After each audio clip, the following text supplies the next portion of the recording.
Yo, what is going on YouTube? So today's video is going to be insane. Today we have as a guest one of Lil Baby's producers, Elementry. He's going to spill out a lot of sauce on producing, how to get placements, his favorite VSTs and effects, and so much more. He's also going to break down one of his placements with Lil Baby, Due for a Win. This video is going to be full of gems, so be sure to stick around to the end of the video to get as much value as possible. But without further ado, let's get straight into the video. So first off, how did you get into music and how long have you been producing?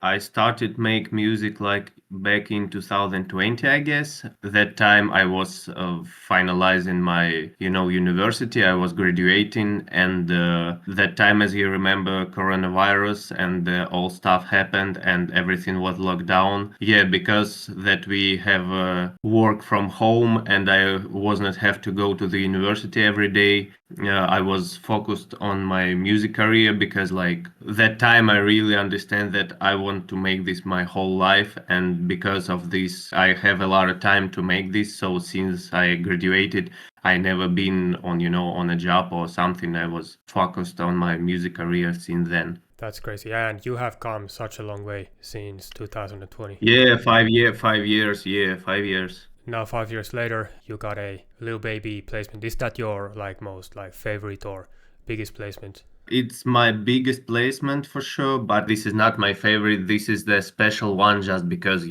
this is the sort of artist I was focused on because like I was listening to Lil Baby back in 2029 when he dropped his album It's My Turn.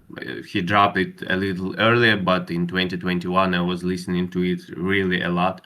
When you have, opportunity to work with such artists like Lil Baby, Ghana, Future, like whatever, and especially when you are not in the United States, you like from Europe or something, it's really crazy like to realize how far you can go. How did this placement with Lil Baby come together? Basically, the story about the Lil Baby placement is random as well because I made the first sample for the Key Glock, the artist, yeah, from Memphis. And Key Glock recorded on this sample, and I got like, yo, we got one with Key Glock. Just keep the sample away from the delivery, not send it out.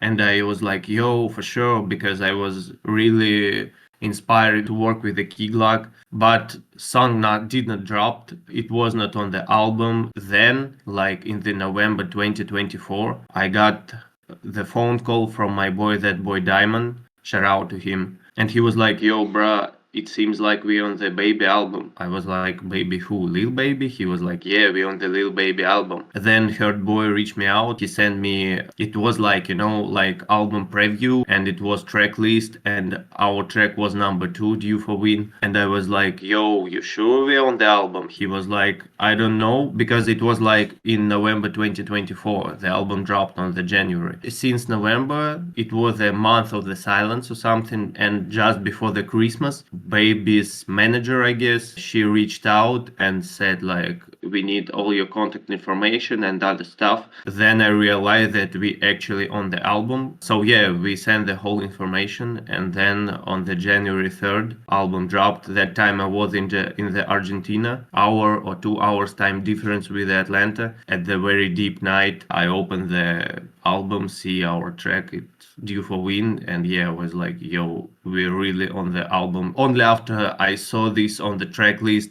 and clicked to play this, only this time I realized that we really produced Lil Baby, What are your go-to VSTs and effects that you love to use in your production today? So the first VST I really use a lot is the Repro 5. Is the emulation of the synthesizer bisequential that called Profit. Like from my perspective, is the best emulation of this synthesizer. So yeah, I basically use this almost in every my loop and every sample that I make. It have great bass sound, great lead sound, great synth sound. Actually, yeah, all my go-to VSTs are the synth sounding VSTs because like I really like the production that making for the Don Toliver, for the Travis Scott. So yeah, basically I'm trying to go like more synthy. So yeah, basically Repro 5 is my top 5 100%. The second one I would call Diva. This is all from the company called Uhe. For the number 3,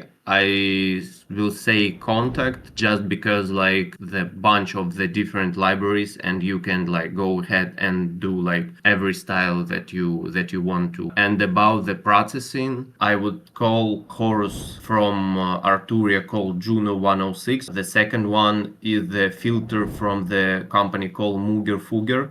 This is emulation of some Moog pedals. It sounds really cool. So yeah, basically Moog plugins are one of my go-to plugins, and I would call Sematics Lotus also emulation of the pedal called Termin or Terme. If you had to start from zero, you lost all your placements or your followers, what would be some steps that you would do to get your first major placement? Basically, the first thing I would start with is to create something like some videos or whatever it is, like just to bring it to the people, just to show what I'm working on and who I am in general. Of course, you need to use every opportunity, even if you don't work and even if you don't listen to some special artist, you never know what will be placed. And if you don't really like, for example, you don't really listen to Rod Wave for NBA Youngboy, but if you got the opportunity to this artist, you definitely should catch this and try to come up with something. Of course, you need to work on your craft. You need to learn something every single day. You need to practice a lot. This is the main part. You need to practice really a lot.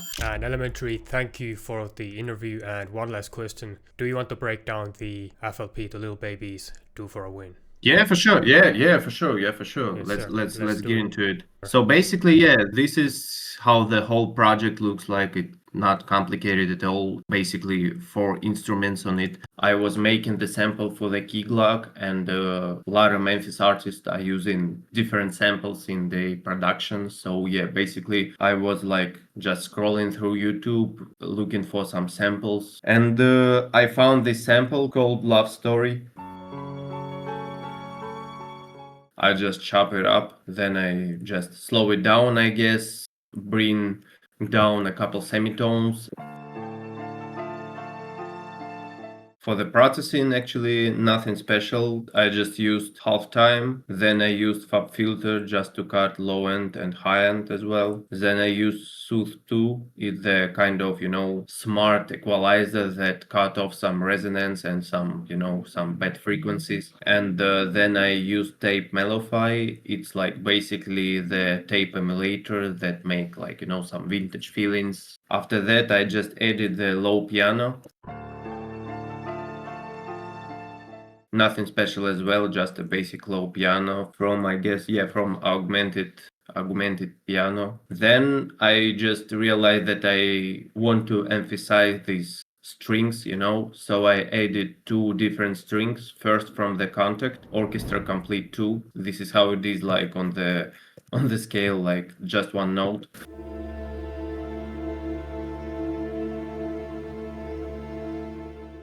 And then I added another one. This is from my kit. I chopped this from some of my sample. This is just a mix of piano and strings.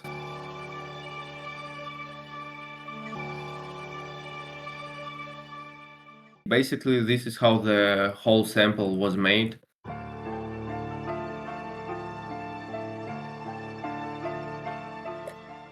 I'll put some extra sauce to you. This is my go-to processing for the group of the... Actually, this is the mastering for my loops, using a lot SSL compressor. This is just a basic compressor from the waves, just to glue every single instrument together. Then I using GW Mix Centric, also like kind of compressor, but actually it's also emphasize high-end notes. The next one that I use a lot is the mid-side metrics from Good Hertz. It make a loop to play right stereo placement, so I usually up some side frequencies, just like 2 decibels. And the last one is I guess this is the most special one, is the Galfos smart compressor as well. It only have like 5 adjustments. This equalizer is bringing the whole mix to this system. I don't really remember how it called. It make your mix brighter and like it just make it better. Just trust me. Yeah, basically this is how it was made. Then I send it out, and my boy, that boy Diamond, just flipped this kinda, add some his part, like some bells, some, some vocals, and send it out. And yeah, this is how it basically was made. That's crazy, man. And as y'all can see, the melody is like not simple, but like definitely not complicated, but it sounds complicated. Yeah, definitely not a lot of things are happening in this, and I guess this is maybe the one of the thing why artists are using these kind of melodies, because like you just have a good, bass. In this case, you just need to emphasize a couple things, like, to bring some low end, or to emphasize some, some particular instrument that was playing in the sample. In my case, I just add some strings because it was in the original sample. So yeah, basically nothing special, nothing crazy, just like keep it simple. And if you keep it simple, it's really possible that artists will use this kind of sample. Alright, so shout out to Elementry for the crazy interview and loop breakdown. I have all his links down in the description, be sure to follow him. And yeah, if you like the video, like and subscribe, and let me know down in the comments what you want to see more on the channel. And we are working on some pretty cool stuff. We have Essentials multi-kit dropping soon, we have 1 of 1 drum kit dropping soon, so crazy things in the future. But yeah, I'm gonna tell y'all more about it very soon. But for now, see you on the next video. Peace.